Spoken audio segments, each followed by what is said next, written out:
here at the site of the fatal ICE shooting. Things are starting to resemble some normalcy. Vehicles once again moving through this street here where Renee Good was killed a few days ago. You see the memorial potentially right behind me where police officers are making sure that people are able to come and pay their respects.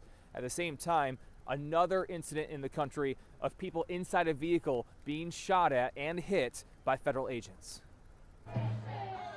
Protests and vigils around the country Thursday in response to the shooting death of a woman in Minneapolis by an immigration and customs enforcement agent, deepening tensions over the Trump administration's immigration crackdown. ICE is killing people, and that's why I'm out here. 37-year-old Renee Good, a U.S. citizen, was shot and killed Wednesday by an ICE agent while seated in the driver's seat of her car. The federal government has described Good's actions as domestic terrorism, with Homeland Security Secretary Kristi Noem claiming Good tried to, quote, weaponize her vehicle. You've got to be a little brainwashed to get to that point to where you're willing not just to protest, that's fine, not peacefully protest, but throw your vehicle in front of legitimate law enforcement officers and drive your car into them.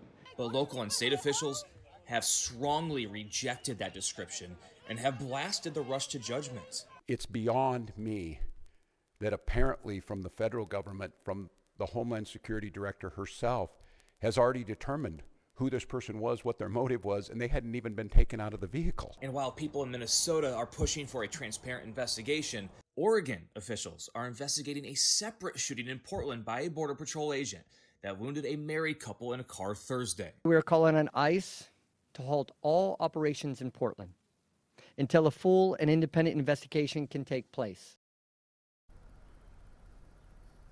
And that investigation here in Minnesota was supposed to be a joint one between federal and state officials, but that fell apart yesterday. And the reason we have learned is because of mutual mistrust between the two parties. The governor of Minnesota, Tim Walz, has asked for a day of unity. He has also authorized the National Guard to step in if protests escalate further. In Minneapolis, Brian Abel reporting. Back to you. Overnight, tensions rising nationwide. Amid the Trump administration's immigration crackdown, crowds gathering in cities across the country, including New York, Columbus, Dallas, LA, and Minneapolis, where the fatal shooting of a woman by an ICE agent kicked off a nationwide response. The officer who killed 37-year-old mother of three, Renee Good, now identified as Jonathan Ross. DHS telling NBC News Ross was seriously injured in a traffic stop here 6 months ago when he tried to arrest an undocumented convicted sex offender who dragged Ross 50 yards with his car. 6 months later, this fateful moment. Police say Good was blocking the road with her SUV. You can see officers approach, Ross stepping in front of it. Good reverses before accelerating forward while turning. That's when authorities say Ross fired multiple shots. The Trump administration defending his actions, including Vice President J.D. Vance, in a rare appearance in the White House briefing room, saying without evidence that Good was radicalized. Pressed by NBC's Kelly O'Donnell. Is there a risk with you describing her as a deranged leftist, talking about very specific facts of these events, when an investigation is just beginning? Well, first of all, the Department of Justice is going to investigate this in this case. You have a woman who was trying to obstruct a legitimate law enforcement operation. I can believe that her death is a tragedy, while also recognizing that it's a tragedy of her own making. While local officials, including the city's mayor, dispute the Trump administration's narrative, and some expressing frustration with the investigation. It feels very, very difficult that we will get a fair outcome. And I say that only because people in positions of power have already passed judgment. This morning, another American city roiled by a shooting during an immigration operation, this time in Portland, Oregon, where a Border Patrol agent shot and injured two people during a targeted traffic stop.